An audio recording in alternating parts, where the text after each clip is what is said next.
ameza akagenda n'imyaka ikagenda, ikwigiye cyo gupfa kwacu cegereza,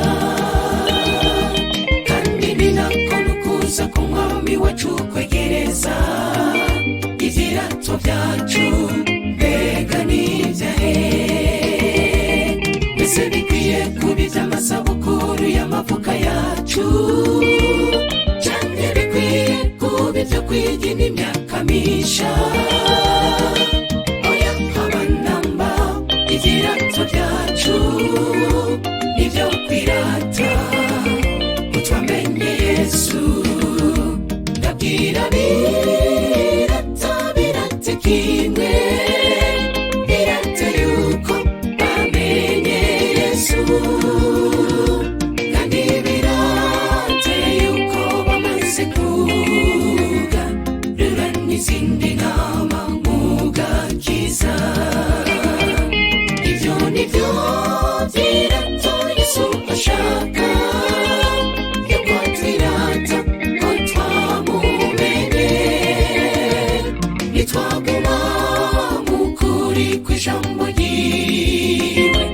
Ibirato byacu tuzovyirata mw'ijuru, nitwaguma mu kuri kw'ijambo ryiwe. Ibirato byacu tuzovyirata mw'ijuru. Ndabwira birata birate kimwe, birate yuko bamenye Yesu, kandi birate yuko bamaze kugarura n'izindi ntama mu gakiza.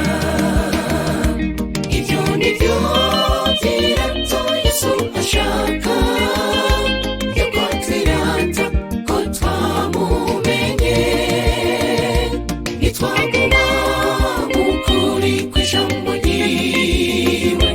Ibirato byacu tuzovyirata mw'ijuru, nitwaguma mu kuri kw'ijambo ryiwe.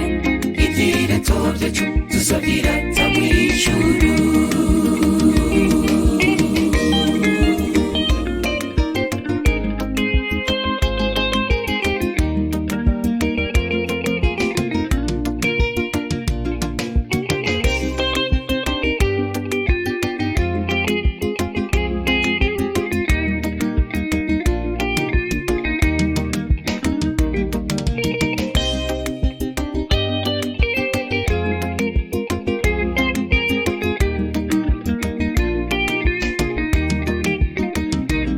Bakristo imisi turi munsi y'imyidagaduro, oya namba, n'ibisi bikaze y'igihe c'iherezo. Imyanya yacu dukoresha mu bitagira ikimazi, tuyikoreshe dukorera Imana. Tureke kwivanga n'abisi kuko tutarabisi, habeho itandukaniro ry'umukristo n'utariwe. Ereka imyanya dutakaza mu bitagira ikimazi, tuzoyibazwa tuzoyibazwa. Ndabwira birata birate kimwe, birate yuko bamenye Yesu, kandi birate yuko bamaze kugarura n'izindi ntama mu gakiza.